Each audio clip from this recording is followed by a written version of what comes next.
చేసుకుందాము. దేవుని యొక్క పరిశుద్ధ లేఖనముల నుండి మత్తయి సువార్త 22వ అధ్యాయము 17వ వచనము.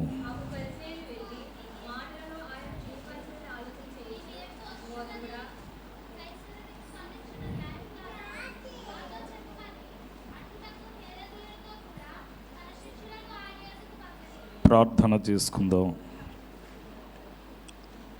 సకల యుగముల యందు అక్షయుడును అద్వితీయుడైన మా తండ్రి, ఈ సిలువ జియానా కూడికలలో మమ్మను ప్రవేశపెట్టి సిలువ విలువను మాకు అనుగ్రహించచ్చు. దినదినము నీ సిలువ ఎదుట మా పాపములను విడిచిపెట్టి మంచి క్రమమును మాకు అనుగ్రహించి ఉన్నావు. చదవబడిన వాక్యమును మేము వివరించుకొనొచ్చు ఉండగా వాక్య గ్రంథములో మీరుండి మాతో మాట్లాడమని మా మంచి బోధకుడవైన క్రీస్తు ప్రభును బట్టి బ్రతమలాడుకొనొచ్చు ఉన్నాము తండ్రి. ఆమేన్.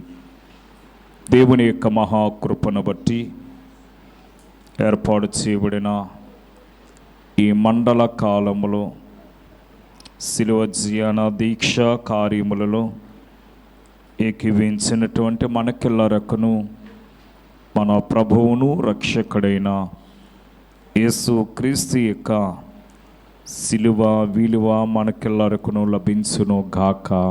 ఆమేన్. చదవబడిన వాక్య లేఖనములలో మీకేమి తోచుచున్నది? కైసరునకు పన్నిచ్చుట న్యాయమా కాదా అనే ప్రశ్నను మనం చూస్తున్నాము.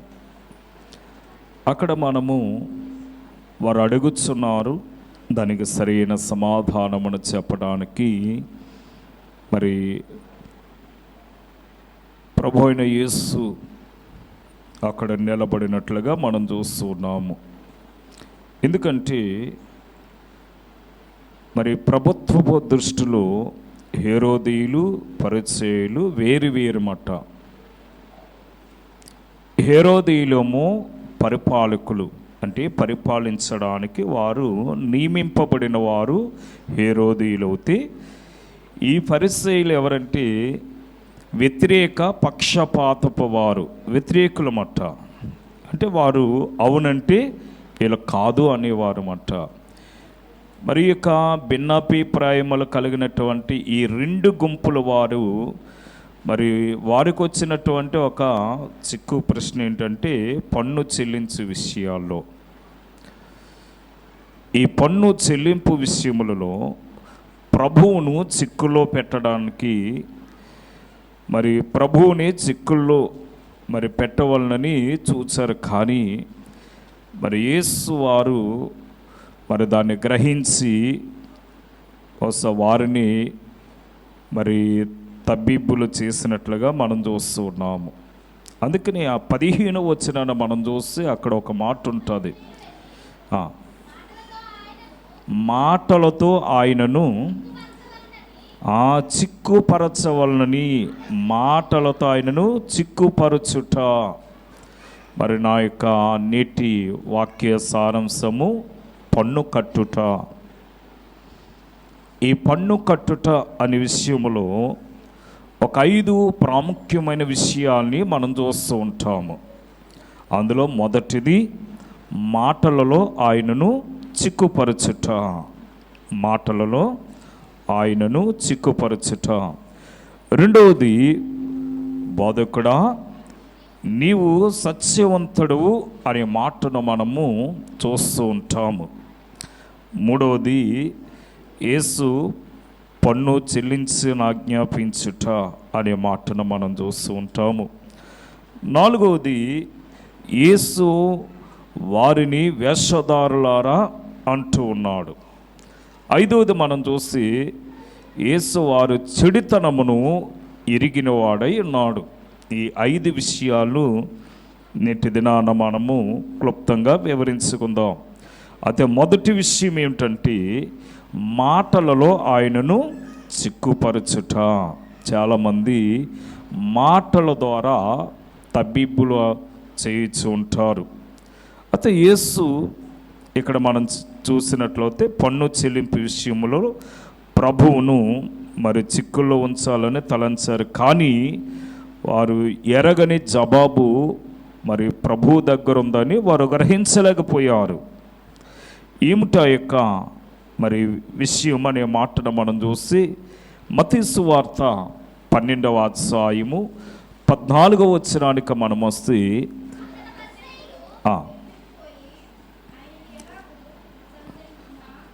ఆయనను ఎలాగో సంహరించుమని ఆయనకు విరోధముగా ఆలోచన చేసిరట. ఆయనని ఎలాగో సంహరించము, ఆయన ఏదో విధంగా తొలగించాలి, ఏదో విధముగా ఆయనను మరి ఈ లోకములో ఉండకుండా చేయాలనే ఆలోచన ఎవరు కలిగి ఉన్నారు అంటే ఈ యొక్క అధికారులైనటువంటి వారే కలిగి ఉన్నారట. ఎందుకు అధికారులైన వారికి మరి యొక్క ఆలోచన వచ్చిందంటే, మరి ఆయన మరి పన్ను చెల్లించొద్దన్నాడా? అనలేదే. ఆయన అన్నది ఏంటంటే కైసూరునది కైసూరునికి ఇవ్వండి, దేవునిది దేవునికి ఇవ్వండి అన్నాడు. మరి వీళ్ళ యొక్క ఆలోచన వేరుగా ఉంది. అందుకే మత్తయి సువార్త 26వ అధ్యాయము 4వ వచనాన్ని చూసి మాయోపాయములతో యేసును పట్టుకుని మాయోపాయములతో యేసును పట్టుకుని సంహరించడానికి అంటే చంపడానికి మాట. కనుక వారందరూ కూడా ఏకమైపోయారట. దేని విషయములో? ఆయనను సంహరించే విషయములలో. అందుకని మరి ఆయనను చంపవలనని వారు ఆలోచించినటువంటి ఆలోచన ఆయనకు తెలియదా? తెలుసు. లూకాసు వార్త 6వ అధ్యాయం 4వ వచనములోని కూడా ఈ విషయాన్ని మనం చూస్తూ ఉంటాము.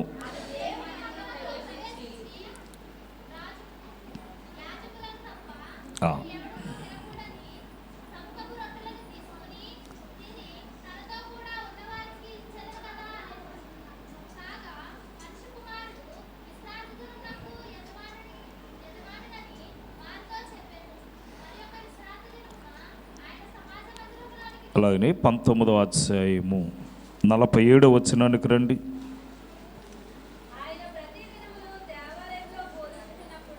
కనుక యేసుక్రీస్తు ప్రతిదినము కూడా దేవాలయములో బోధించినప్పుడు ప్రధాన యాజకులను శాస్త్రులను ఆయనను నాశనము చేయు చూచుచుండిరి. బస్సు ఇక్కడ మనం చూసినట్లయితే మొదటిగా మనము మత్తయి సువార్తలో ఆలోచించాము. ఆయనకు విరోధముగా ఆలోచన చేశారని మత్తయి గారు తెలియజేశారు. మరలా 24 అనగా 26వ అధ్యాయానికి వచ్చేటప్పటికి మాయుపాయములతో యేసును పట్టుకోవాలని వారు ఆలోచన చేసినట్లుగా మనం చూస్తున్నాం. అయితే లూకా గారి దగ్గరికి వచ్చేటప్పటికి ఆయనను నాశనము చేయి చూచుచుండిరి అనే మాటను మనం చూస్తూ ఉన్నాం. అందుకని ఆయనను ఎలాగో మరి అప్పగించవచ్చునో అని ఆలోచన కూడా వారు కలిగిన వారై ఉన్నారు. కనుకని దానికి కూడా చక్కని ప్రణాళికబద్ధమైనటువంటి ఆలోచన వారు కలిగినట్లుగా మనం చూస్తున్నాం. యేసును ఎలాగూ అప్పగించాలి, ఆయన ఎలా పట్టుకోవాలి, ఎక్కడ పట్టుకోవాలి. ఎందుకంటే జనసమూహము ఉండటాన్ని బట్టి అనగా ప్రజలందరూ కూడా గుమ్ముగా కూడి ఉండటాన్ని బట్టి వారు యేసును బంధించలేకపోవటాన్ని బట్టి వారికి ఆలోచన వచ్చింది.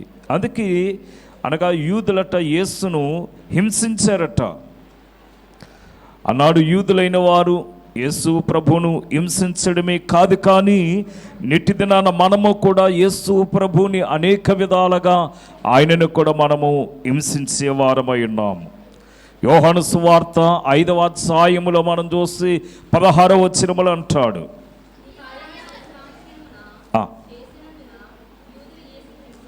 ఆ యూదులందరూ కూడా యేసుని హింసించిరి. అయితే యేసు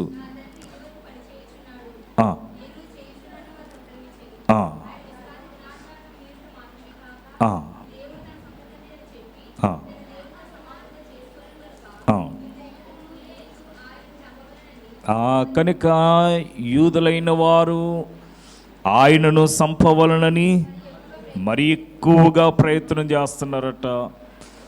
ఎందుకనగా యేసు ప్రభు ఆయన తన తండ్రి చిత్త ప్రకారమైన ఈ లోకములోనికి వచ్చి తన తండ్రి ఇష్ట ప్రకారమైన సువార్తను గావిస్తూ ఉంటే యూదులైన వారికి ఈయన అభ్యంతరంగా కనిపించాడట. అందుకనే ఆయనను చంపాలని ఆలోచన ఒకచోట కాదు. యోహాను సువార్త 11వ అధ్యాయము 53వ వచనములోని కూడా అదే మాట మనకు చూపిస్తూ ఉంటుంది. కనుక ఆ దినము నుండి అంటే యేసు ప్రభువును చంపాలని ఆలోచన వారు మనస్సులో పుట్టిన నాటి నుండి వారు ప్రతి దినము కూడా యేసు క్రీస్తును చంపడానికి ఆలోచన కలిగిన వారై ఉన్నారట. ఆయనను శోధించి ఒక సూచక క్రియను వారు అడిగారు. ఏమనంటే మత్తయి సువార్త 16వ అధ్యాయము ప్రారంభ వచనాన్ని మనం చూస్తే చూడండి, యేసు ప్రభు దగ్గర గట ఆ యొక్క పట్టణములో ఘనత వహించినటువంటి వారు సద్దూకయ్యులను శాస్త్రులను పరిసయ్యులను వచ్చి ఆయనను శోధించి ఆకాశమందు మాకొక సూచక క్రియ మాకు చూపించమని ఆయనను ఒత్తిడి చేశారట. ఈ దినాన మాకు ఆకాశంలో ఒక సూచక క్రియ మాకు చేసి చూపించు అన్నారట. బహుశా మాటలతో ఆయనను కృంగదీసినట్లుగా మనము చూస్తున్నాం. మాటల ద్వారా ఆయనను చిక్కులు పరిచారట. అందుకే మాటల యుద్ధము అన్నారు అయ్యగారు. అనగా చాలామంది మాటలతో చంపేస్తారట. వాక్యములోని కూడా సామెతల గ్రంథంలో చక్కని మాట ఉంటుంది. కత్తిపోటు వంటి మాటలు పలుకువారు కలరు అనే మాటను మనం చూస్తాం. ఎటువంటి మాటలట? కత్తిపోటు వంటి మాటలు పలుకువారు కలరు అంటున్నాడు. చాలామందిని లోకములో మనం చూస్తాం. ఆమె మాటలతో చంపేస్తుందండి అంటారు చాలామంది లోకములో. అనగా ఆమె మాట్లాడే మాట అంత భయంకరమైనటువంటి మాటలండి అంటారు. ఈనాడు మనము కూడా మన మాట, అందుకే దైవవచనుడు చక్కటి కీర్తనలు అంటారు, నీవాడు ప్రతి మాట నీవు మరచిదివేమో కానీ దేవుండు మరవడు అంటున్నారు. కనుక మనము మాట్లాడి మన మాటను మరచిపోయే స్థితిలో మనం ఉంటాం. కానీ దేవుడట మాటిచ్చాడంటే ఆ మాటకి ఆయన తగినట్లుగా జీవించేవాడు ఉంటాడు. రెండవది వారంటున్నారు, బోధకుడా నీవు సత్యవంతుడవు అని మాకు తెలుసు అంటున్నారు. మత్తయి సువార్త 22:16 వచనములోని ప్రభువును అపహాసము చేయవలనని వారు ఏం చేస్తున్నారంటే, అనగా ఈ యొక్క పరిసయ్యులు అలాగనే హేరోదీయులు ఎన్నో కుతంత్రాలు ఎన్నో ప్రయత్నాలు చేసి మరి యేసు సమస్తమును ఎరిగిన వాడై ఉన్నాడనే విషయాన్ని వారు గ్రహించి వారు ఏం చేస్తున్నారు? ఎత్తుకు పై ఎత్తేసి యేసు ఎద్దకు వచ్చి, బోధకుడా నీవు సత్యవంతుడువు, నీవు యథార్థవంతుడవు, నువ్వు మాట తప్పిన వాడవు అని అనేక విధాలుగా ఆయనను అపహాసించినట్లుగా మనం చూస్తూ ఉంటాం. నిజమే, ఆయన సత్యవంతుడే. ఎందుకంటే ఆయన ఒక ప్రశ్న అడిగాడు. ఈవేళ మనం చదివాం లూకా సువార్త 20:22 వచనములో, కైసరునకు పన్నిచ్చుట న్యాయమా కాదా అని ఆయనను అడిగిరి.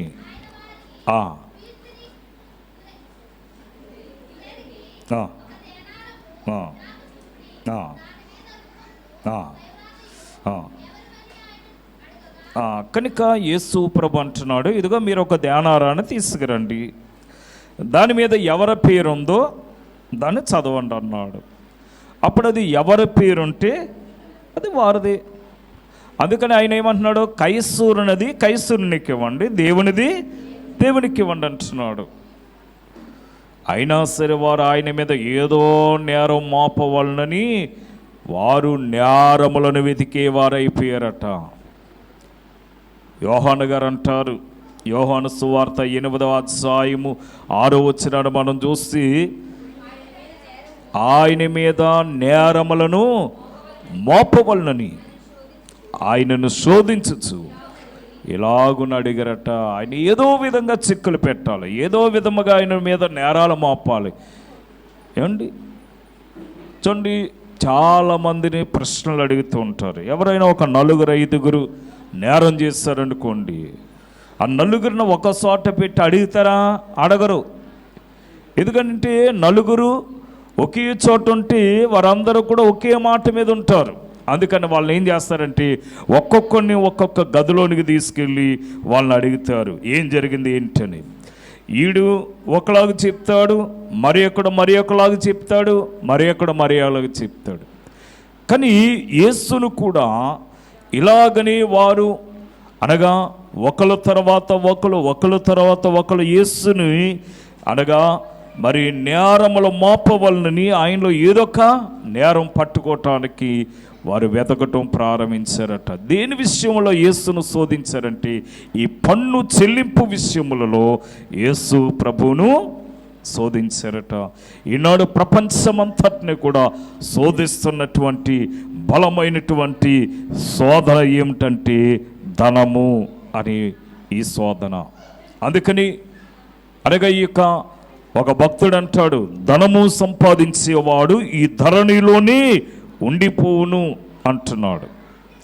అంటే మనము అస్థిరమైన ధనాన్ని సంపాదించి అనగా మనము దేవుడు మనకిచ్చే కొలది, దేవుడు తన యొక్క ఔన్నత్వాన్ని బట్టి దేవుడు మనకిచ్చినటువంటి ఆ యొక్క ధనము కంటే ఎక్కువగా మన దగ్గర కూర్చుకోకూడదట.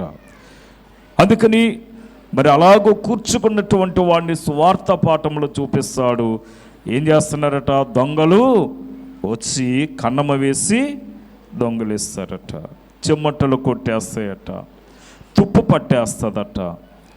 అందుకనే మనము ఎంతవరకు మన దగ్గర ఉండాలో అంతవరకునే మన దగ్గర. అంటే దైవత్సనుడు దేవదాసయ్య గారు ఆయన దగ్గర ఎంత సొమ్ము ఆ పని విషయంలో అవసరమో అంత సొమ్ము ఆయన ప్రార్థన చేయగా దేవుడు పంపిస్తూ ఉండేవాడట.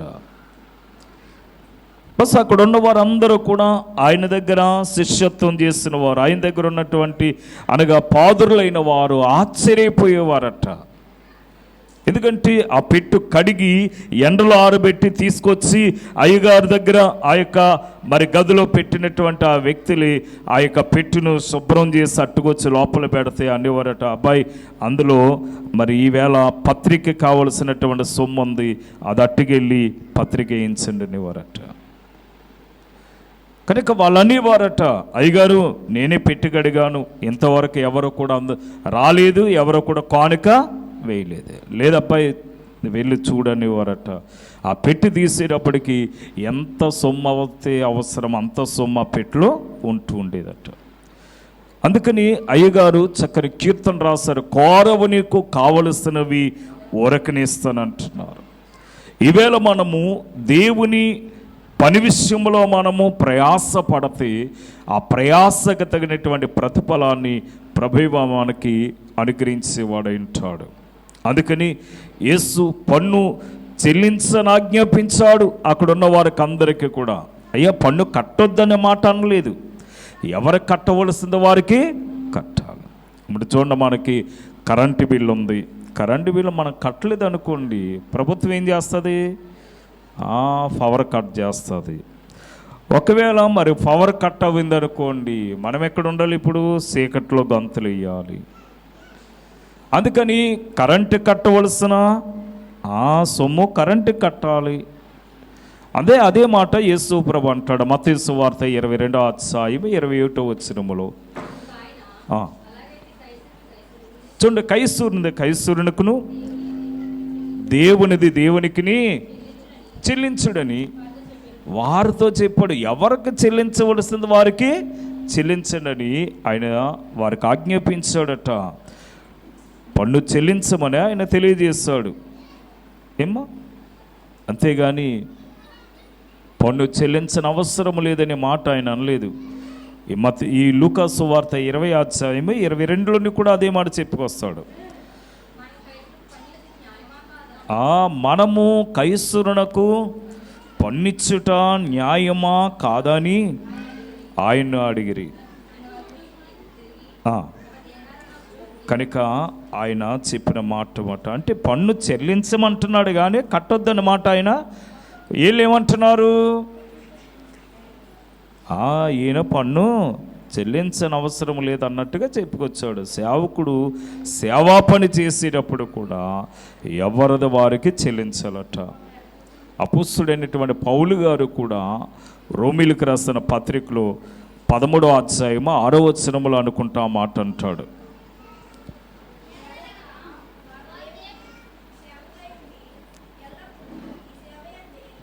ఎల్లప్పుడూ సేవయందు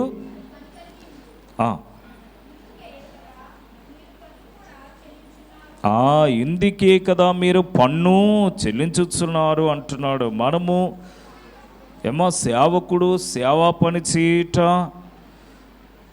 మరి అటువంటిప్పుడట అయ్యగారు చక్కని ఉదాహరణ చెప్పుకొచ్చారు. ఏమనంటే, మరి యొక్క దున్నే ఎత్తిగట చిక్కము కట్టకూడదట. ఎందుకని? నూర్చి ఎత్తికి చిక్కం కట్టరు. ఎందుకంటే అది తింటూ అది పని సాగిస్తూ ఉంటుంది, పని చేస్తూ ఉంటుంది. అందుకని మనము కూడా దేవుని యొక్క పని విషయంలో నిన్నటి దినాన మనము దేవుని తోట కొరకు మనం విన్నాము. దేవుని తోట బైబిల్ గ్రంథంలో 2 తోటలు మనం చూస్తాం. ఒకటి ఏదేను తోట, రెండోది గెత్సెమనే తోట. ఏదేను తోటలో చెమట రక్తమును చెమటగా కార్చాడు మొదటి ఆదాము. గెత్సెమనే తోటలో రెండవ ఆదామైనటువంటి యేసు క్రీస్తు ఆ యొక్క రక్తమును చెమట దారగా ఒలికించినట్లుగా మనము చూస్తూ ఉంటాం. ఆయన రక్తము కారునంతగా ఆయన అక్కడ ప్రలాపిస్తూ ఉన్నాడట. ఆయన శ్రమపడుచు ఆయన తన రక్తమును చెమట రూపంలో కార్చినట్లుగా మనం చూస్తున్నాం. దైవత్సనుడు దేవదాసయ్య గారు అన్నారు ఏమనంటే, మరి ప్రభువు అట సిలువలో కార్చింది రక్తము కంటే ఆయన గెత్సెమనే తోటలో కార్చినటువంటి రక్తమే, అనగా ఎక్కువ రక్తమునైనా గెత్సెమనే తోటలోనే కార్చాడట. ఎందుకు ఆయన కార్చాడంటే, సర్వమానవుల యొక్క రక్షణార్థమైన గెత్సెమనే తోటలో ఆయన కన్నీరు కార్చినట్లుగా మనం చూస్తూ ఉన్నాము. అందుకే అక్కడ ప్రార్థన చేస్తాడు. ఏమనంటే, ఒక పాత్రనెత్తుకుని ఆయన ప్రార్థన చేస్తున్నాడట, ప్రభువా ఇది నీ చిత్తమవుతే నా యొద్ద నుండి తొలగించు, అయినను ఇది నా అనగా మరి నేను త్రాగుచున్నాను అనే మాటను అక్కడ మనం చూస్తూ ఉంటాం. ఆయన చిత్తము గనుక దైవజనుడు అక్కడ రాసుకొచ్చినటువంటి రాత్రులు ఆ పాత్ర నిండా ఏముంది ఆయన త్రాగటానికంటే, ఆ పాత్ర లోపలట పాములు, జెర్రులు, తేలులు ఇవన్నీ కూడా అందులో కనబడుచున్నట్టు అన్నీ కూడా ఆ పాత్ర అంతా నిండిపోయిందట. అటువంటి ఆ పాత్రను ఆయన చేత పట్టుకుని ఆయన అడుగుచున్నాడు, ప్రభువా నీ చిత్తము ఇది నా చిత్తము కాదు అని. అందుకని ఆయన రక్తమనంతా కూడా చెమట రూపములోనే గెత్సెమనే వనములో కార్చినట్లుగా మనం చూస్తూ ఉన్నాము. అందుకే ఆయన అంటాడు, యేసు వారిని చూసి అంటున్నాడు, వేషధారులారా అంటాడు అక్కడ. మత్తయి సువార్త 22:18 వచనములో ఉన్న మాట. చూడండి, ఇక్కడ మనం గమనించినట్లయితే వారి యొక్క చెడుతనమును ఎరిగి ఆయన చెప్పిన మాట ఏమిటంటే, వేషధారులారా నన్నెందుకు మీరు ప్రశ్నించుచు ఉన్నారు, ఎందుకు నన్ను శోధిస్తున్నారు అనగా, ఈ హృదయములో దేవుణ్ణి ఆరాధించినటువంటి వాడు, హృదయములో దేవునికి చోటివ్వలేనటువంటి వాడు దేవుని ఏం చేస్తాడు, శోధిస్తూ ఉంటాడు. హృదయములో దేవునికి చోటిచ్చిన వాడు ఎలా ఉంటాడంటే, మత్తయి సువార్త 15వ అధ్యాయము 7వ వచనములో, వేషధారులారా తమ పెదవులతో నన్ను ఘనపరచుచున్నారు, కానీ వారి హృదయము నాకు దూరముగా ఉన్నది. మనుష్యులు కల్పించిన చాలండి, వారి హృదయము దేవునికి ఏమైందట, దూరమైపోయిందట. ఈవేళ నీ హృదయము దేవునికి దూరమైందా, సమీపమైందా అనే విషయాన్ని కూడా మనము ప్రశ్నించుకోవలసినటువంటి తరుణము దేవుడు మనకు అనుగ్రహించాడు. ఎందుకంటే హృదయము అన్నిటికంటే మోసకరమైనది, అది ఘోరమైన వ్యాధి గలది అంటున్నాడు. అందుకే మత్తయి సువార్తలో హృదయ శుద్ధి గలవారు ధన్యులు, వారు దేవుని చూస్తారట. దేవుని చూడాలంటే మన హృదయము శుద్ధిగా ఉండాలి. ఈనాడు చాలామంది పాపముతో నింపబడి పాపపు క్రియలతో వారు ములుగుచు, అనగా నేను పరిశుద్ధుని, దేవుడు నాకు ఇలాగ మాట్లాడాడు అని చెప్పేవాళ్ళు ఉన్నారు. ఈ మత్తయి సువార్త 22వ అధ్యాయం 18వ వచనములో యేసట వారు చెడుతనమును ఎరిగి ఉన్నాడు. వారు ఎటువంటి వారు, చెడిపోయినటువంటి వారు. వారు చెడుతనమును యేసు ఎరిగి వేషధారులను అనగా మరి శోధించట ఆయన అక్కడ బట్టబయలు చేస్తున్నాడు. అందుకని మనము మెలకువ స్థితి లేనటువంటి ప్రతి ఒక్కడు కూడా ఎటువంటి వాడంటే వేషధారణ కలిగినటువంటి వాడు. మనం ఏం కలిగి ఉండాలంటే మెలకువ కలిగి ఉండాలి. ఈ మెలకువ లేనివాడే వేషధారి. 24వ అధ్యాయం 50వ వచనములు అనుకుంటా మాట అంటాడు,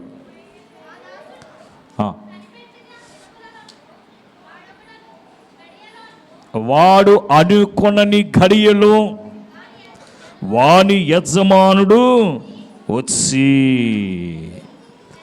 ఏమా మెలకువలేని స్థితిలో దాసుడు ఉంటే యజమానుడు వచ్చేటప్పటికి వాడు ఎలా ఉంటాడట, ఏమ్మా వేషధారణతో నింపబడిపోయి ఉంటాడు. అందుకనే మనము కంటిలో దూలము తీసివేసుకోవాలి. మన కంట్లో ఉన్నటువంటి దూలాన్ని తీసివేసుకుంటే ఎదుటివాడి కంట్లో ఉన్న నలుసును మనము ఏమ్మా చూసి మనము మరి అతిశయించము. ఎందుకంటే చాలామంది ఏం చేస్తారంటే ఎదుటివాడు కంట్లో ఉన్న నలుసును చూసి ఏమ్మా వీడు ఉరకలేస్తున్నాడు, నీ కంట్లో నలుస్తుంది అంటున్నాడు. అలా వీడి కంట్లో దూలం ఉందనే సంగతి వీడికి తెలవటం లేదు. ఎందుకంటే ఈనాడు పరిస్థితి కూడా అలాగుంది. ఈనాడు పరిస్థితి కూడా అటువంటి స్థితిలో మానవుడు జీవిస్తూ ఉన్నాడు. ఏమ్మా అందుకని లూకాసు వార్త 13వ అధ్యాయము 15వ వచనములో,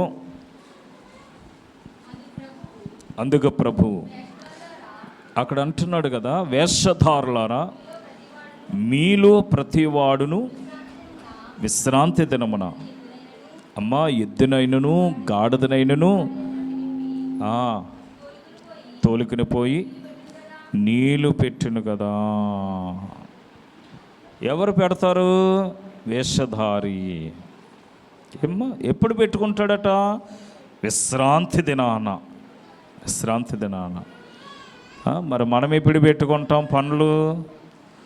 ఆదివారం వస్తేనే మనం పెట్టుకుని మనం ఏం చేస్తున్నాం? గోదావరికి వెళ్ళి బట్టలు ఆదివారమే ఉతకాలి. అదైనా మరలా ఉదయమే ఆరాధన టయానికి మనము ఉతిక్కినప్పుడు రావాలన్నమాట. ఏమ్మా, ఎందుకంటే మనకు అదే అనుకూల సమయం. కానీ దేవుడు అంటున్నాడు, ఒకడు ఎద్దునైనను గాడిదనైనను ఏమ్మా నీరు పెట్టడానికి ఇప్పిన వాడు ఎటువంటి వాడట? వేషధారవుతాడు. ఈవేళ మనం వేషధారులమై ఉండాలా? ఈ వేషధారులైనటువంటి వాడు ఎటువంటి వాడంటే మోసగాడమట. అందుకని ఈ 5వ మాటలో ఏమంటున్నాడంటే, యేసు వారు చెడుతనమును ఎరిగిన వాడై ఉన్నాడు అంటున్నాడు. 5వ విషయంలో మత్తయి సువార్త 22:18 యేసు పరిసయ్యులను మరియు హేరోదీయులను ఆలోచన ఎరిగి వారి తలంపులు చెడ్డవని గ్రహించి వారిని వేషధారులారా నన్నెందుకు శోధించుచున్నారు అంటున్నాడు. ఈవేళ చాలామంది వేషధారులు ఉన్నారు. అపొస్తలుడైనటువంటి పౌలు 1 కొరింథీయులకు రాసిన పత్రికలో మాట్లాడుతూ 1వ అధ్యాయము 31వ వచనములో అతిశయించువాడు ఆ ప్రభువునందు అతిశయింపవలను,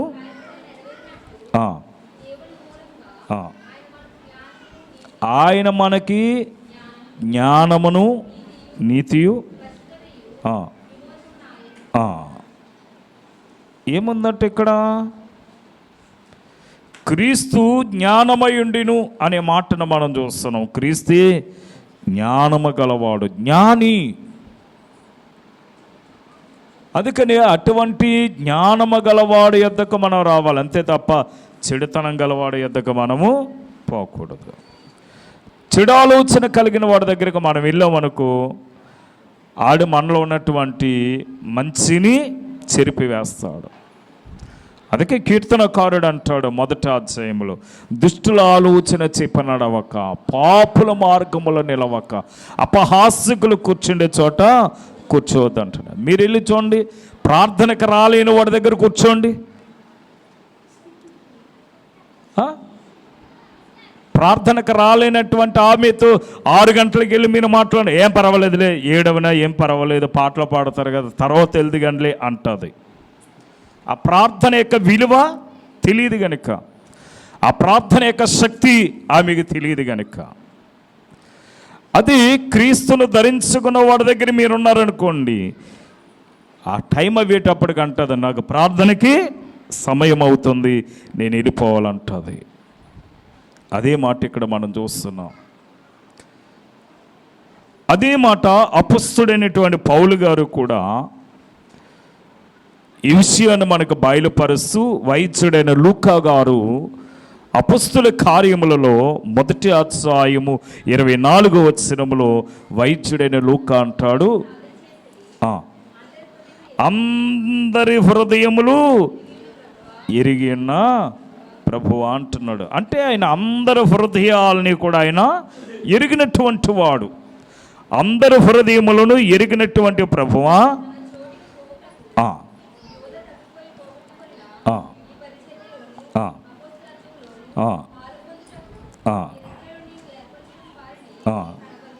చాలండి.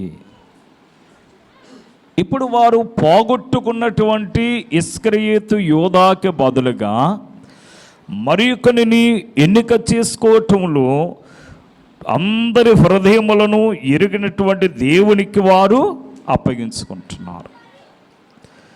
అంటే ఆయన జ్ఞానవంతుడు, ఆయన జ్ఞానమునకు మితి లేదు. ఆయన ఆలోచనకర్త, ఆయన జ్ఞానమునిచ్చేవాడు. కీర్తనకారుడు అదే అంటాడు, ఆయన ఎటువంటి వాడంటే ఆలోచన నేర్పేవాడు. 147వ సంకీర్తన 5వ వచనములో కీర్తనకారుడు చెప్పిన మాట అది.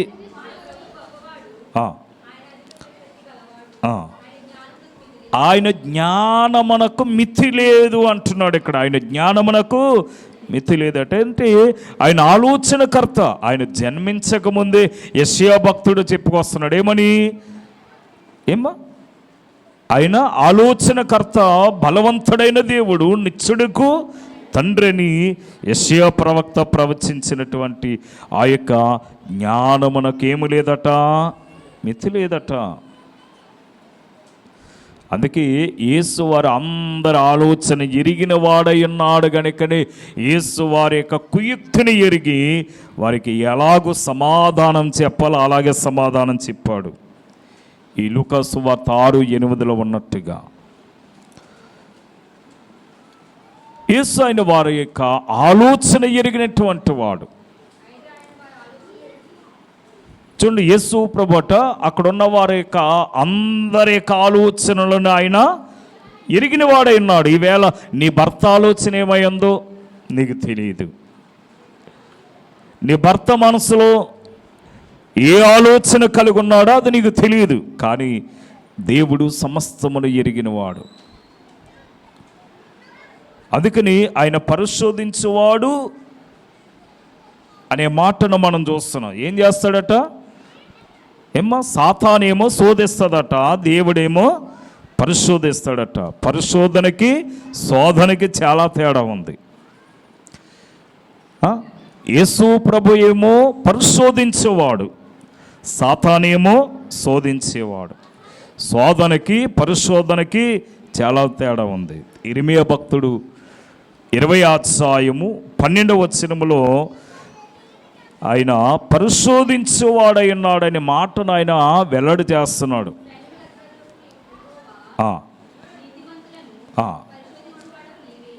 కనుక పరిశోధించేవాడవు నీవే,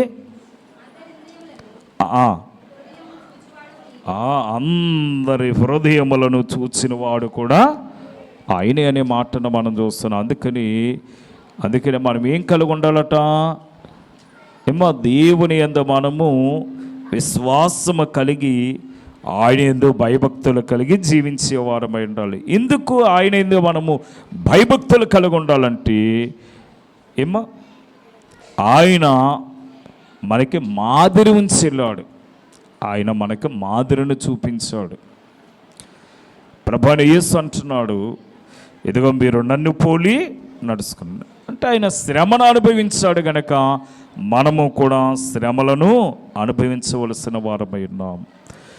వాక్యంలో చక్కని మాట ఉంటాడు, మనము భరించగలిగినటువంటి శ్రమలను మాత్రమే మనకి పంపిస్తాడట. మనం మొయ్యలేనటువంటి శ్రమను భారమునైన మనకి మోపడటండి. మనము భరించగలిగినటువంటి శ్రమ. అందుకని ఆయన మాటల్లో ఆయన చిక్కులు పెట్టడానికి ఈ లోకంలో ఉన్న మనుషులు ప్రయత్నం చేస్తారు. ఈవేళ చాలామంది క్రీస్తును ధరించుకున్న వారిని అనేకమైన మాటలతో వారు ఏం చేస్తారట? చిక్కులు పెడుతూ ఉంటారట. అందుకే చిక్కులు పెట్టు పాపము అంటారు. చిక్కులు పెట్టు పాపం అట. మరి చాలామంది చిక్కులు పెట్టేసి వెళ్ళిపోతూ ఉంటారు. ఒక రోజున పాప ఒక చిట్టేలకి ఏం చేసిందంటే ఆ ట్రైన్ ఇంజిన్లో ప్రవేశించిందట. ట్రైన్ యొక్క ఆ ఇంజిన్లోకి వెళ్ళేటప్పటికి మరి ట్రైన్ ఏమవుతుంది?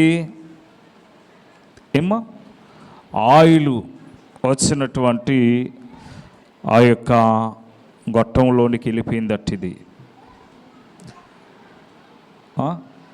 ఆయిల్ వెళ్ళి ఆ యొక్క ఇంజిన్ గొట్టంలోనికి ఇది వెళ్ళిపోతే మరంత పెద్ద ట్రైను, కొన్ని వేల మందిని భరించగలిగినటువంటి ఆ ట్రైను ఏమైపోయిందట?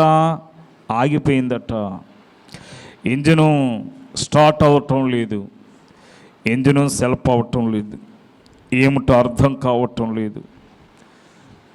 రైల్వే ఇంజనీర్లు వచ్చారు, ఇంజిన్ అంతా చెక్ చేస్తున్నారు. అయినా సరే వాళ్ళకి అంతు చెక్కడం లేదట. ఆఖరికి ఆ యొక్క ఆయిల్ చూపుని వారు చెక్ చేసేటప్పుడు గట ఆ యొక్క ఇంజిన్లో లోపల ఈ చిట్టెలుక అడ్డబడిపోయి ఉందట. మరి చిన్న ఎలుక ఏం చేసింది? పెద్ద ట్రైన్ని ఆపేసిందట. మనము కూడా అనుకుంటాం, చిన్న మాటే కదా నేను అన్నాను. చిన్న మాట ఏం చేస్తుందట? చిన్న నిప్పైనా సరే వనాన్ని అడివనంతా తగలబెడుతుంది అన్నట్టుగా. మరి మనమాడే ప్రతి మాట, లేక మనము మరి కిట్టిన వాడి మీద, మనకిష్టం లేని వాడి మీద మనం పలికే మాటలు కూడా అటువంటివి.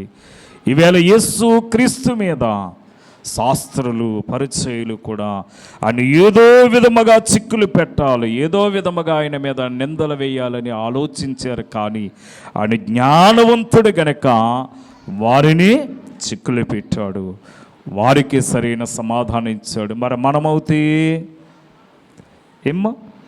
మనకంత ఆలోచన, అంత పరిజ్ఞానం మనకి ఉండదు. అందుకనే మనం ఏం చేయాలట? దైవ సన్నిధి అభ్యాసము కలిగిన వారమై ఉండాలి. ఉదయం లేవగానే ఎంతమంది ప్రార్థన చేశారు?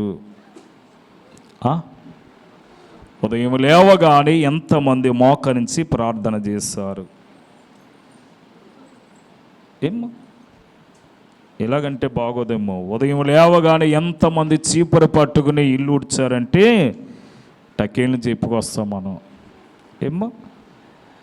కనుక అయ్యగారు కట్టిన కీర్తనలు అన్నారు ఏమని?